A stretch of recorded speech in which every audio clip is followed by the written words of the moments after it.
Hello friends, तो आज हम एसटेट टीजीटी मैथ्स 3 जनवरी 2021 की फुल डिटेल डिस्कस करने वाले हैं, विद सॉल्यूशन डिस्कस करने वाले हैं। तो यार प्लीज आप वीडियो को सबसे पहले लाइक जरूर कर देंगे, चैनल को सब्सक्राइब कर देंगे। मैं क्वेश्चन नंबर 105 की तरफ बढ़ता हूं और क्वेश्चन नंबर 104 तक मेरे भाई मैंने पिछली वीडियो में सोल्व करवा दिया था, आप पिछली वीडियो में जाके देख सकते हो। तो इस क्वेश्चन में क्या कह रहा है कि the lines represented by the equation are perpendicular if इनमें से कौन सा ऑप्शन होगा। तो यार ये पेयर ऑफ लाइंस है, ये पेयर ऑफ लाइंस आपकी पेयर ऑफ लाइंस है, पेयर ऑफ लाइंस है ये, है ना, ये पेयर ऑफ लाइंस आपकी। और ये परपेंडिकुलर कब होंगी मैं बता देता हूं। Coefficient of x square, coefficient of x square plus coefficient of y square is equal to 0 करने पे मेरे भाई ये परपेंडिकुलर होंगे। तो कोफिशिएंट ऑफ एक्स स्क्वायर क्या है यार, आपका a है, लिख दो। और यार कोफिशिएंट ऑफ वाई स्क्वायर क्या है, आपका वाई स्क्वायर क्या है, h है, लिख दो। इज इक्वल टू 0 लिख दो और चेक कर लो अपना ऑप्शन कौन सा सही है। तो a plus h is equal to 0, option number 4 यार यहां पे बिल्कुल करेक्ट है। अब मैं अपने क्वेश्चन नंबर 106 की तरफ बढ़ता हूं। यस यार 106 की तरफ बढ़ता हूं। क्वेश्चन नंबर 106 क्या कह रहा है कि यहां पे how many natural numbers are there between 23 and 100 which are exactly divisible by 6। तो यार 23 और 100 के बीच में जो नंबर 6 से डिवाइड होते हैं वो हम यहाँ पे बताने वाले हैं कितने होंगे, ऑप्शन इनमें से कौन सा होगा ये जानने वाले हैं।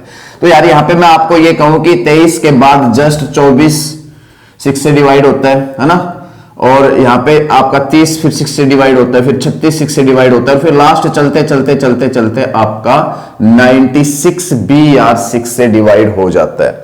अब देखो यहाँ पे अगर मेरे को पता करना है कि ये कितने नंबर है, तो यार मैं इसको मान लेता हूं nth term an is equal to 96, और जब n अपने पास आएगा वही अपना क्या होगा यहाँ पे आंसर। तो an को यार मैं लिख सकता हूं a प्लस में n minus 1 into d is equal to 96। और भाई अपना a पकड़ो, a कितना है 24, फर्स्ट टर्म 24, प्लस में n तो n ही रहेगा माइनस 1 इंटू डी पकड़ो यार, 30 में से 24 गए तो 6 इज इक्वल टू 96। थोड़ा सा कर देंगे सॉल्व और आंसर हमें मिल जाएगा यहां से। तो n minus 1 into 6 is equal to 96 minus में 24 भाई, और इसको मैं थोड़ा और सोल्व करता हूं। तो n minus 1 into 6, n minus 1 into 6, और भाई 6 में से 4 गए तो 2, 9 में से 2 गए तो आप क्या है 7। n minus 1 is equal to 72 upon में 6, यस 72 अपॉन में 6। तो ये आपका 12 पे जाता है, 12 पे जाता है। और भाई n minus 1 is equal to 12, मतलब n is equal to 12 plus 1 मतलब कि 13। n की वैल्यू आई 13। 13 नंबर ऐसे होंगे जो डिविजिबल बाई 6 होंगे, किन के बीच, 23 और 100 के बीच। अगले क्वेश्चन की तरफ बढ़ते, बिल्कुल आसान सा क्वेश्चन था ये। यस फ्रेंड्स, क्वेश्चन नंबर 107 क्या कह रहे हैं, if the area of one face of the cube is 1.5 times of the perimeter of the same face, then volume of the cube is, volume क्या होगा भाई ये बताना है। तो कंडीशन क्या दे रखी है कि एक फेस का जो एरिया है वो is 1.5 times of the perimeter होगा।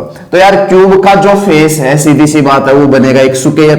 क्यूब का फेस आपका बनेगा स्क्वायर, और इसकी साइड में मान लेता हूं x, इसकी साइड क्या मान लेता हूं x। अकॉर्डिंग टू कंडीशन मैं क्या कह सकता हूं, इसका area x square is equal to 1.5 times of the perimeter. तो आप करोगे भाई 1.5 को लिख सकते हो 3/2 इंटू पेरीमीटर क्या होगा यार, इसका 4x होगा, 4x इसका पेरीमीटर होगा और एक्स स्क्वायर इसका एरिया होगा। ये स्क्वायर है फिलहाल, है ना, किसका फेस है, क्यूब का एक फेस है। यस अब मैं इसको लेके चल देता हूं और कुछ सॉल्यूशन यहां से मेरे को मिलने वाला। तो 2 दूनी 4, तो ये आपका आया x square is equal to 6x, और मेरे भाई x square minus 6x is equal to 0, और जब x कॉमन निकालेगा तो x minus 6 is equal to 0। और यार यहां से x 0 तो हो नहीं सकता क्योंकि साइड कभी 0 नहीं होती, तो x इज इक्वल टू 6 आपको यहां से मिलने वाला है, क्योंकि x minus 6 is equal to 0 लिखोगे तो x इज इक्वल टू 6 मिलने वाला है। अब आगे की बात क्या कहते हैं, then volume of the cube is, यार क्यूब की वॉल्यूम आप बहुत बढ़िया से बता सकते हो। फॉर्मूला आसान सा, क्यूब की वॉल्यूम मतलब साइड का क्यूब, तो यहाँ पे x क्यूब क्यूबिक यूनिट्स आएगा, मतलब x क्यूब मतलब यार 6 का क्यूब, और 6 का क्यूब मतलब आपका 216 क्यूबिक यूनिट्स आना चाहिए, क्यूबिक यूनिट्स। ऑप्शन यार इन्होंने यूनिट्स में दे रखे हैं, ये गलत दे रखे हैं, क्यूबिक यूनिट्स यहां पे लिखना चाहिए इनको। तो 216 क्यूबिक यूनिट्स यहां पे अपना आंसर होगा। ऑप्शन नंबर 3 यहां पे बिल्कुल करेक्ट होता है। मैं अगले क्वेश्चन की तरफ बढ़ता हूं, क्वेश्चन नंबर 108 की तरफ। क्वेश्चन नंबर 108 क्या कहता है कि sum of the length width and depth of a cuboid is S and its diagonal is D, its total surface area is, इनमें से टोटल सरफेस एरिया क्या होगा? तो यार यहां पे सम दे रखा है, क्या एस को, सम को एस से डिनोट कर रहे हैं, सम को एस से डिनोट कर रहे हैं। किस किस का सम? लेंथ का एल प्लस में, विड्थ का बी प्लस में, डेप्थ का एच। आप हाइट और इस डेप्थ को हाइट भी कह सकते हो, ठीक है। तो ये सम दे रखा है l plus b plus h का एस, और कहता है कि इट्स डायगोनल इज डी। तो यार डायगोनल निकालना बहुत आसान है, हम क्या करेंगे, L square plus M square B square plus H square, इन सब का स्क्वायर करके, एल बी एच का स्क्वायर करके प्लस करके रूट पहना के इज इक्वल टू डी लिख देंगे तो डायगोनल आ गया, है ना, ये आ गया अपने पास। और फिर कहता है कि यार टोटल सरफेस एरिया बता दो। तो टोटल सरफेस एरिया क्या होगा, 2 इंटू में एल बी प्लस में बी एच प्लस में एच एल, ये होगा। ये यार हमें बताना है, तो इन्हीं दोनों चीजों से ये आना चाहिए क्योंकि ये दो चीज गिवन है। तो यार अगर मैं आपको ये कहूं कि इसका बोथ साइड स्क्वायर कर दो ऊपर वाले का, तो क्या आएगा, यहां पे एल स्क्वायर प्लस में बी स्क्वायर प्लस में एच स्क्वायर प्लस में 2lb प्लस में 2bh प्लस में 2lh आएगा। a plus b plus c का होल स्क्वायर कर दिया मैंने, a स्क्वायर जमा b स्क्वायर जमा c स्क्वायर जमा 2ab जमा 2bc जमा 2ca is equal to s square, is equal to s square. और एक चीज देखो यार, l square plus b square plus h square आपके पास है, अगर इसका बोथ साइड स्क्वायर कर दो तो मेरे को l square plus b square plus h square कितना मिल जाएगा मेरे भाई, d स्क्वायर। तो इसकी जगह तो मैं रख दूंगा d स्क्वायर और इनमें से मैं 2 कॉमन निकाल लूंगा। तो देखो क्या सीन होने वाला है, इसकी जगह रखो यार d स्क्वायर रखो और इनमें से 2 कॉमन निकाल लो सभी में से, तो 2 इंटू एल बी प्लस में बी एच प्लस में एल एच, मैंने 2 कॉमन निकाल लिया भाई, is equal to s square चल रहा है। और हमें यही तो फाइंड करना था, 2 into l b plus b h plus में एच एल ही तो फाइंड करना था। बस इसको तो इधर रख लो, 2 into l b plus b h plus में एल एच को तो इधर रख लो मेरे भाई, और एक काम करो डी स्क्वायर को उधर भेजो, तो D square S square minus में डी स्क्वायर यहां पे अपना आंसर होगा। यही तो फाइंड करना था, यही तो फाइंड करना था। तो S square minus D square square units यहां पे ऑप्शन नंबर 4 बिल्कुल करेक्ट होता है, ऑप्शन नंबर 4 बिल्कुल करेक्ट होता है। मैं बढ़ता हूं अपने क्वेश्चन नंबर नेक्स्ट की तरफ। यस, क्वेश्चन नंबर 109 क्या कह रहे हैं कि 10% are seated at a round table, the probability that 2 particular person sit together is. यार अगर मैं आपको ये कहूं कि आपको राउंड टेबल के ऊपर n पर्सन को बैठाने के कितने तरीके होंगे, तो आप ये कहोगे कि n-1 फैक्टोरियल तरीके होंगे। ये बिल्कुल आसान सी चीज है। अगर अपने पास n पर्सन है और राउंड टेबल है तो उस पर बैठाने के कितने तरीके होंगे, n-1 फैक्टोरियल। तो यहां पे यार 10 पर्सन है तो कितने तरीके होंगे, 10-1 फैक्टोरियल, 10-1 फैक्टोरियल। ये तो हो गया टोटल पॉसिबल आउटकम। अब फेवरेबल और सुनते हैं, तो प्रोबेबिलिटी जिसकी पूछ रहा है वो फेवरेबल में आ जाएगा। The probability that 2 particular person sit together is. तो यार आपके पास ऐसे करके A1 A2 A3 ऐसे करके 10% है, ऐसे करके 10% है, और कहता है कि आप प्रोबेबिलिटी बता दो कि 2 पर्टिकुलर पर्सन साथ साथ बैठे रहेंगे उनके। तो मैं मान लेता हूं A1 और A2 बैठे रहेंगे साथ साथ और इनको एक डब्बे के अंदर बांध लेता हूं, डब्बे के अंदर बांध लिया मैंने। अब इसको 1% मान लो, 1% मान लो, बचे कितने 7, एक ये 8, तो इनके बैठने के कितने तरीके हो गए मेरे भाई, 8 फैक्टोरियल, 8 फैक्टोरियल हो गया है नहीं, ये 1 और बचे 7, 7 और 1 8, 8 फैक्टोरियल हो गए इनके बैठने के तरीके। कभी तो ये A3 के बाद बैठेंगे, कभी A4 के बाद, कभी A5 के बाद, कभी A10 से पहले। आप मेरी बात समझ चुके होंगे कि ये रहेंगे दोनों साथ साथ। अब एक चीज और बताओ, ये दोनों भी तो आपस में बदल के साथ साथ जरूर रहेंगे, A1 पीछे और A2 आगे भी तो बैठ सकता है। तो 2 आपके यहाँ पे ये तरीके हो जाते हैं, 2 तरीके हो जाते हैं, तो 2 से करना पड़ेगा मल्टीप्लाई। तो ये आपके आगे फेवरेबल और नीचे टोटल पॉसिबल आउटकम्स, और यहां से आपकी प्रोबेबिलिटी बढ़िया से आ जाएगी। तो आप कर दो इसको सोल्व, 2 इंटू 8 फैक्टोरियल ऊपर और मेरे भाई नीचे 9 फैक्टोरियल, और थोड़ा सोल्व किया तो 2 इंटू 8 फैक्टोरियल, और नीचे आप देख सकते हो 9 इंटू 8 फैक्टोरियल, 8 फैक्टोरियल से 8 फैक्टोरियल उड़ा, 2/9। ऑप्शन यहां पे चेक कर, ऑप्शन नंबर 2 बिल्कुल राइट है। ऑप्शन नंबर 2 बिल्कुल राइट है। मैं क्वेश्चन नंबर नेक्स्ट की तरफ बढ़ता हूं। क्वेश्चन नंबर 110 आपका है बिल्कुल आसान। कहता है कि the value of tan 1 degree, tan 2 degree into tan 3 degree dot dot dot tan 89 degree is क्या होगी। तो यार ध्यान से देखेंगे, मैं देखो इधर तो tan 1 डिग्री रहने देता हूं, tan 2 डिग्री रहने देता हूं, इंटू में tan 3 डिग्री ही रहने देता हूं। आगे बढ़ा तो मैंने क्या किया, tan 89 को क्या मैं ऐसे लिख सकता हूं, कोट नहीं, tan 90 डिग्री -1 डिग्री लिख सकता हूं या नहीं, बिल्कुल लिख सकता हूं, कोई दिक्कत ही नहीं है। और इससे पहले tan 88 है, उसको क्या लिख सकता हूं, मैं यहां लिख देता हूं tan 88 को क्या लिख सकता हूं, tan 90 -2 डिग्री लिख सकता हूं, बिल्कुल लिख सकता हूं, कोई दिक्कत ही नहीं। और यार अब एक चीज जानो, आप देखो ये tan 1 डिग्री बना, ये tan 2 डिग्री बना, ये tan 3 डिग्री बना, यस। और आगे हम चलते गए तो हमें मिला एक तो cot 2 डिग्री, ये अपना cot 2 डिग्री तो बना भाई 90 minus theta, tan 90 minus theta cot theta, tan 90 minus theta, ये आपका cot 1 डिग्री बना। अब आप अंदाजा लगाओ, देखो 45 tan 45 के बाद सब cot बन जाएंगे इस तरह से, और tan 45 से पहले सब ये tan रहेंगे, और tan 1 cot 1 आपका हो जाता है 1, आपको अच्छे से पता है tan 1 इंटू cot 1 आपका 1 हो जाता है। क्यों हो जाता है, देखो sin 1 डिग्री अपोन में cos 1 डिग्री लिखोगे, इसको तो sin 1 degree upon cos 1 degree, इसको cos 1 डिग्री अपोन में sin 1 डिग्री, और भाई ये cos से cos, sin से sin उड़ा तो 1, तो ये और ये मिलके 1, ये और ये मिलके 1, ये और ये मिलके 1, और ऐसे सारे खत्म होते चले जाएंगे। बीच में रहेगा खाली tan 45, और tan 45 वैसे ही 1 होता है, तो मेरे भाई 1 इंटू 1 इंटू 1 इंटू 1 लास्ट तक 1, तो क्या आएगी मल्टीप्लाई सबकी 1। ऑप्शन यहां पे फर्स्ट बिल्कुल सही होता है, ऑप्शन फर्स्ट बिल्कुल सही होता है। क्वेश्चन नंबर 111 क्या करें, a man by 2 horses for RS 1350, he sells one so as to lose 6% and the other so as to gain 7.5%, on the whole he neither gain and nor losses। ठीक है, the cost of each horse is, मतलब simple सी बात ये कह रहे हैं यार कि उसने दो यहाँ पे हॉर्स खरीदे, कितने रुपए में, 1350 में, है ना। तो एक का प्राइस मैं मान लेता हूं x रुपए, दूसरे का मान लेता हूं y, तो x प्लस वाई कितने हो गए, 1350, यस।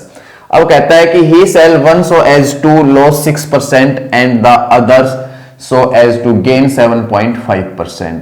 तो यार कुछ भी नहीं, देखो ये इसमें तो इसको लॉस हुआ जो किसके बराबर है, इसके गेन के बराबर, मतलब 7.5y, 6x is equal to 7.5y कर लो भाई, ठीक है। On the whole he neither gain nor loss, उसने ना ही तो यहाँ पे नुकसान खाया और ना ही यहाँ पे फायदा उठाया, तो कॉस्ट बता दो। अब यार इन दोनों इक्वेशन को मैं सोल्व कर लूंगा फटाफट से, अपना आंसर आ जाएगा। तो यहां से मैं एक काम करता हूं, y की वैल्यू निकाल लेता हूं, कितनी आएगी, 6x अपोन में 7.5 आएगी, और यहां पुट कर देता हूं, तो x प्लस में 6x अपोन में 7.5 इज इक्वल टू 1350, और मेरे भाई 7.5 जब एलसीएम लेगा तो 7.5x प्लस में 6x आएगा आपका 13.5x जोड़ के, ठीक है, इज इक्वल टू 1350। अगर मैं इसमें नीचे 10 से डिवाइड करूं, इसको ऊपर 10 से मल्टीप्लाई करूं, तो ये पॉइंट हट जाएंगे, तो अपने पास आएगा 135x अपोन में 75 इज इक्वल टू 1350, और मेरे भाई ये कट के आया 10, x की वैल्यू आ गई 750 x की वैल्यू आ गई। हाँ यार x की जगह भर दो, y निकाल लो, और जब 1350 में से 750 घटाओगे तो आपका आएगा 600, मतलब कि ऑप्शन यहां पे अपना फोर्थ से बिल्कुल करेक्ट ऑप्शन है फोर्थ। अगले क्वेश्चन पे चलते हैं फ्रेंड्स। क्वेश्चन नंबर 112 में क्या कह रहे हैं, in triangle ABC if 3 angle A is equal to 4 angle B is equal to 6 angle C, then angle A is equal to, angle A की वैल्यू बतानी है भाई। तो देखो मैं एक काम कर रहा हूं, एक बार तो 3 एंगल A को लिख रहा हूं यार 6 एंगल C के बराबर, एक बार लिख रहा हूं 4 एंगल B को किसके बराबर, 6 एंगल C के बराबर। ऐसा लिख सकता हूं, बिल्कुल लिख सकता हूं। और यार यहां से आप एक चीज देखो, एंगल A किसके बराबर आ जाएगा, 3 इसके अपोन में जाएगा तो 2 एंगल C के बराबर, और यार यहां से एंगल B किसके बराबर आ जाएगा, 4 इसके अपोन में जाएगा तो 3/2 एंगल C के बराबर, यस। और अब आप अच्छे से जानते हो, बहुत बढ़िया से जानते हो कि angle A plus angle b plus angle c, triangle के एंगल है ये तीनों, इनका जोड़ यार होगा 180 डिग्री। बहुत बढ़िया से जानते हो। एंगल ए की जगह भर देता हूं 2 एंगल सी, यस, और एंगल बी की जगह भर देता हूं 3/2 angle c, yes, plus angle c रहेगा इज इक्वल टू 180 डिग्री। अब कुछ भी नहीं, एलसीएम ले रहा हूं, एलसीएम ले रहा हूं तो यहां से 2 एंगल सी प्लस में 3 एंगल सी और प्लस में 2 एंगल सी, ये 4 एंगल आएगा, 4 angle c, 4 angle c plus में 3 एंगल सी प्लस में 2 angle c is equal to 2 उधर जाएगा तो भाई 360 डिग्री, 360 डिग्री, यस। इनको जोड़ो यार, इनको जोड़ो, 4 और 3 7, 7 और 8 एक 9, 9 angle c is equal to 360 degree, angle c is equal to 40 degree. Angle c आपका 40 डिग्री आ गया, बट आपको एंगल ए बताना है यार। एंगल ए बताना है तो एंगल ए क्या आएगा, यहां से निकाल लो। Angle A is equal to 2 into angle C की जगह क्या लिख सकता हूं, 40 डिग्री, तो angle A is equal to आएगा 80 डिग्री। ऑप्शन देखो भाई, ऑप्शन फर्स्ट यहां पे बिल्कुल करेक्ट होता है, अपना फर्स्ट ऑप्शन यहां पे बिल्कुल करेक्ट होता है। क्वेश्चन नंबर 113 क्या कहता है कि इनकी मल्टीप्लाई इनमें से क्या आएगी। तो मैं यहां पे ये कह सकता हूं x की पावर a और उसकी पावर 1/a/b को 1/b कह सकता हूं, x की पावर, यस। नीचे x की पावर b की पावर 1/a/b को मैं ये कह सकता हूं x की पावर 1/a, यस, बिल्कुल आसान है यार।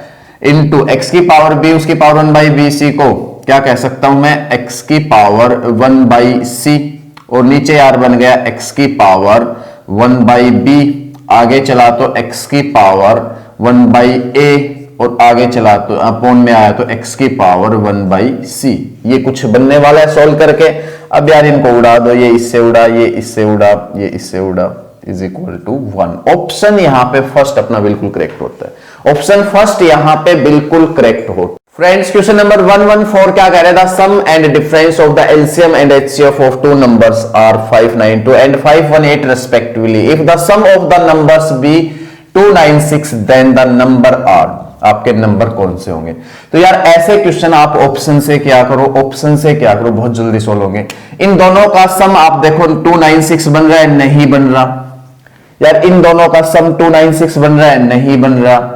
इन दोनों का सम 296 बन रहा है, बन रहा है। इन दोनों का बन रहा है, इन दोनों का नहीं बन रहा। तो ऑप्शन यहां पे आपका 3 बिल्कुल करेक्ट होता है, ऑप्शन 3 बिल्कुल करेक्ट होता है। कई क्वेश्चन यार ऑप्शन पे क्लिक करते ही हो जाते हैं, यस। अगले क्वेश्चन पे क्वेश्चन नंबर 115 में क्या कह रहे हैं, if points this and this are collinear then a plus B upon A b is equal to क्या होगा। तो यार जब पॉइंट्स कॉलिनियर होते हैं तो एरिया ऑफ ट्रायंगल 0 होता है, अपने को बढ़िया से पता है। और area of triangle is equal to 0 में यहां पे लेके चलने वाला। तो एरिया ऑफ ट्रायंगल क्या होगा, हाफ इंटू में x1 y1, x2 y2, x3 y3। एक बार रिपीट कर देते हैं x1 y1 को लास्ट में, ये होता है एरिया ऑफ ट्रायंगल, है ना। इज इक्वल टू क्या लेके चलेंगे, 0, यस। इसको सोल्व करता हूं, पता करता हूं क्या आता है, a plus B upon a into b. तो भाई देखो हाफ तो 0 हो नहीं सकता, तो 0 तो यही होगा, मतलब कि आप इसको मिटा सकते हो, अगले स्टेप में हट जाएगा ये। अब हम क्या करते हैं, इसकी क्रॉस इससे ए बी माइनस इसकी क्रॉस इससे 0, बीच में प्लस, इसकी इससे 0 माइनस इसकी इससे माइनस बी, बीच में प्लस, इसकी इससे 0 और इसकी इससे माइनस का a is equal to 0, is equal to 0। तो यार अब देखो यहां पे क्या बचा, एक तो ए बी बचा, ठीक है, ए बी, और यहां पे एक बचा आपका माइनस बी, और यार एक बचा माइनस का a इज इक्वल टू 0। और अब देखो मैं यहां पे क्या कर सकता हूं, अगर मैं यहां से b कॉमन निकालू तो क्या बचेगा, a minus 1 minus a is equal to 0 बचेगा। यार अपने को a plus B upon A B बनाना है ना, a plus B upon A B बनाना है। तो हमें एक काम करना पड़ेगा, बन गया, समझो बन गया, कोई दिक्कत नहीं होगी। देखो ये कट कर दो, तो यहां से देखो मैं क्या करूंगा, a b is equal to, इसको यू लिख सकता हूं, इन दोनों को उधर ले जाके a प्लस बी ये बता दो, लिख सकता हूं बिल्कुल। और मैं ए बी को इसके अपॉन में उतार रहा हूं तो इधर 1 रह जाएगा, तो a प्लस बी अपॉन में ए बी आया, ए बी को अपोन में उतार ले जाओ तो इधर 1 रह जाएगा, a plus b upon a b आया, जो किसके बराबर है, 1 के बराबर। ऑप्शन 3 यहां पे आपका बिल्कुल करेक्ट होता है, ऑप्शन 3 बिल्कुल करेक्ट होता है। नंबर 116 में क्या कह रहा था, इमेज ऑफ द पॉइंट, इस पॉइंट की image in the line, line के ऊपर निकालनी। तो यार ये तो हो गया आपका पॉइंट 3,8 और ये हो गई आपकी लाइन जिसकी इक्वेशन है x प्लस में 3y इज इक्वल टू 7, और इस पॉइंट की इमेज इस लाइन के ऊपर निकालनी है। मतलब आपको ये बताना है, ये पॉइंट बताना है x1 y1, ये बताना है ना, कौन सा ऑप्शन होगा ये बताना है। तो यार सिंपल देखो मैं क्या करता हूं, सिंपल में क्या करता हूं, आप ये बताओ ये इसके परपेंडिकुलर है, यस, दोनों लाइन आपस में क्या हो चुकी, परपेंडिकुलर। अगर मैं ये पॉइंट निकाल लूं जिसको फुट ऑफ परपेंडिकुलर बोलते हैं, फुट ऑफ द परपेंडिकुलर के फुट बोलते हैं, ये निकाल लूं तो मिड पॉइंट फॉर्मूले से इमेज आ जाएगी, क्योंकि जितना इस पॉइंट से ये दूर है उतना ही ये दूर है, तो मिड पॉइंट फॉर्मूला लगा के इमेज आ जाएगी, यस। और वो कब पॉसिबल, ये पॉइंट निकाल के possible, foot of the perpendicular निकाल के पॉसिबल। और ये कब पॉसिबल, जब आप इन दोनों की इक्वेशन पता हो तो इनसे पॉइंट ऑफ इंटरसेक्शन निकालो तो पॉसिबल। तो मेरे पास इसकी इक्वेशन तो है यार, इसकी इक्वेशन निकालने के लिए मेरे को स्लोप चाहिए, पासिंग पॉइंट तो है। स्लोप यहाँ पे यार बढ़िया से मिल सकता है, क्योंकि इसका स्लोप का क्या होगा, ये इसका स्लोप माइनस रेसिप्रोकल, क्योंकि आपस में दोनों क्या है, परपेंडिकुलर।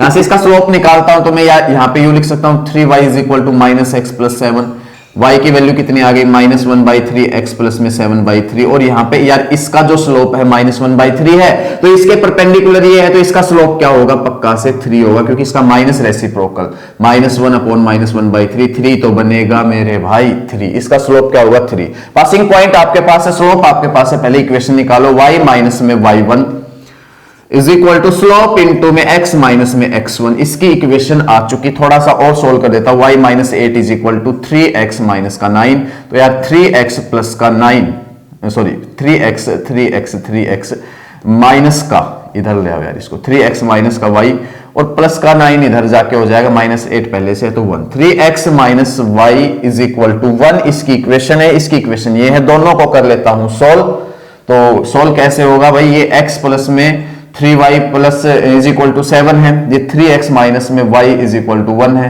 तो एक काम कर लेता हूं, उसको तो वैसे के वैसे लिख लेता हूं, इसको कर लेता हूं 3 से मल्टीप्लाई, तो ये आपका आएगा 9x माइनस में 3y इज इक्वल टू 3।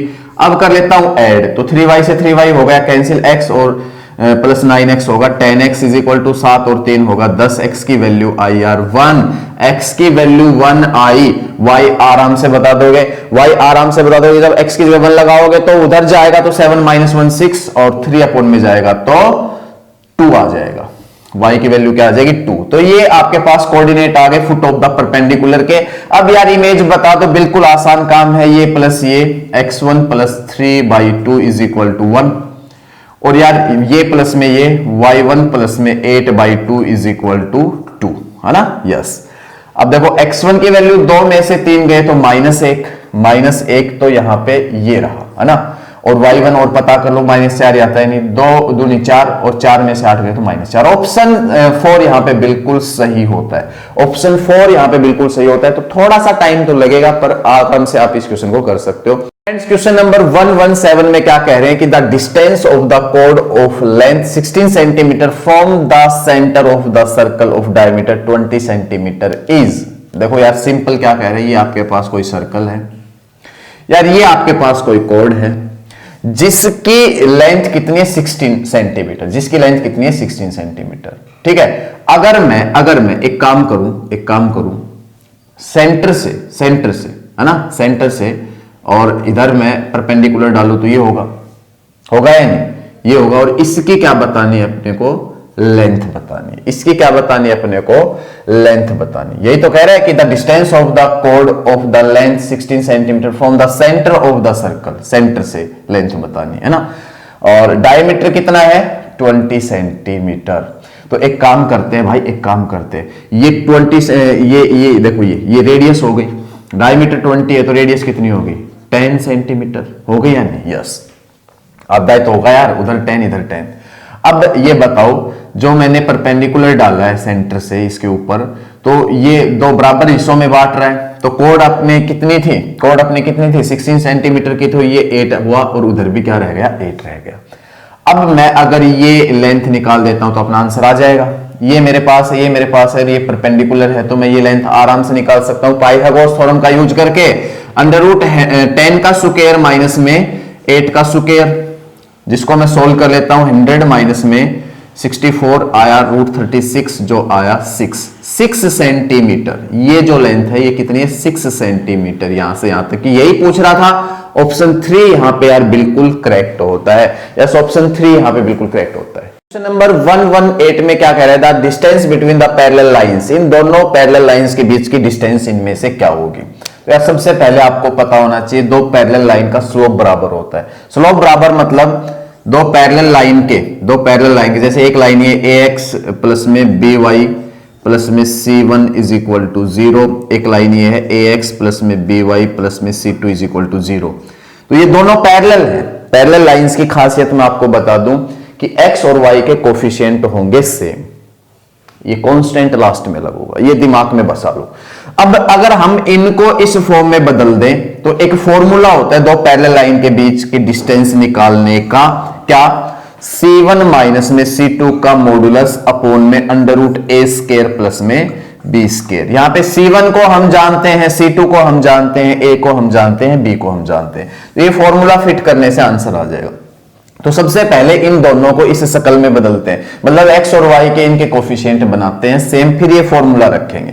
तो यहां पे मैं क्या करूंगा, देखो इसको कैसे लिख सकता हूं, 2x minus y plus 4 is equal to 0। और इधर यार मैं लिख सकता हूं इसको 6, आप एक काम करो, हाँ 6x माइनस का 3y माइनस का 5 इज इक्वल टू 0। पर एक चीज नोट करो, यहां पे x का 2 है, वहां पे x का 6 है, यहां पे y का -1 है, वहां पे y का -3 है, बाकी कांस्टेंट की कोई दिक्कत नहीं। तो यार इसके कोफिशिएंट और इसके कोफिशिएंट तो बराबर नहीं दिख रहे, तो पहले बराबर बनाते हैं मेरे भाई। अगर मैं इसको 3 से डिवाइड कर दूं सारे को, तो इसके और इसके कोफिशिएंट हो जाएंगे बराबर। तो मैं 3 से डिवाइड करूंगा तो 2x माइनस में y माइनस में 5/3 इज इक्वल टू 0। अब ये दोनों बिल्कुल इसी फॉर्म में है ना, x और y के कोफिशिएंट है बराबर। अब फॉर्मूला रख दो c1 माइनस c2 का modulus upon under root a square plus में b स्क्वायर। तो यार c1 का काम कौन कर रहा है 4 और c2 का काम कौन कर रहा है -5/3। तो मैं रख देता हूं बारी बारी से c1 4 माइनस c2 -5/3, तो प्लस का 5/3 अपॉन में under root a square, a क्या है 2 का स्क्वायर 4 और b स्क्वायर, b क्या है इनसे कंपेयर करने में -1 और -1 का स्क्वायर 1। तो अपने पास इसको सॉल्व करते थोड़ा सा, फिर देखते हैं आंसर क्या आता है। तो 4 × 12 और 12 और 5 17/3 तो ऊपर आ रहा है भाई, मॉडुलस हटा दो यार, अब कोई दिक्कत नहीं। नीचे √5 तो √5 आ जाएगा इसके साथ। क्या इनमें से कोई ऑप्शन है इसके हिसाब से? इसके हिसाब से कोई भी ऑप्शन नहीं है। एक बार मैं √5 को नीचे से हटाता हूं तो मेरे को क्या करना पड़ेगा, √5 से मल्टीप्लाई √5 से करना पड़ेगा डिवाइड। तो यार ये आ जाता है 17√5 अपॉन में 3 √5 इंटू √5 5 की 3 से 15 17√5 अपॉन में 15 यूनिट है ना, डिस्टेंस यूनिट से जानते। तो ऑप्शन यहां पे यार 2 बिल्कुल सही होता है। ऑप्शन 2 यहां पे बिल्कुल सही होता है अपना। यस फ्रेंड्स, अपना क्वेश्चन नंबर 119 देखते हैं। कहता है कि the height of an equilateral triangle having each sides 12 centimetre is. तो यार ये आपके पास हुई इक्विलैटरल ट्रायंगल, और इक्विलैटरल ट्रायंगल में सारी साइड होती है बराबर, ये 12 ये 12 और ये 12। तो इसकी बतानी हाइट, तो ये होगी इसकी हाइट, ये बतानी है। तो सिंपल यार एक काम करते, देखो जब ये 12 है तो ये कितना हो जाएगा, टोटल 12 है तो ये 6 और ये 6 हो जाएगा।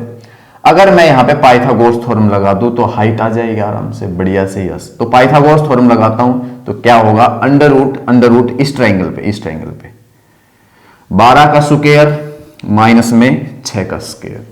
तो मेरे भाई कर लो सोल्व इसको, 144 माइनस में 36 और भाई आ जाएगा √108। अब √108 को तोड़ के लिख दो, थोड़ा 108 को तोड़ के लिख दो, 2 से 5 पे और 2 से 4 पे है ना।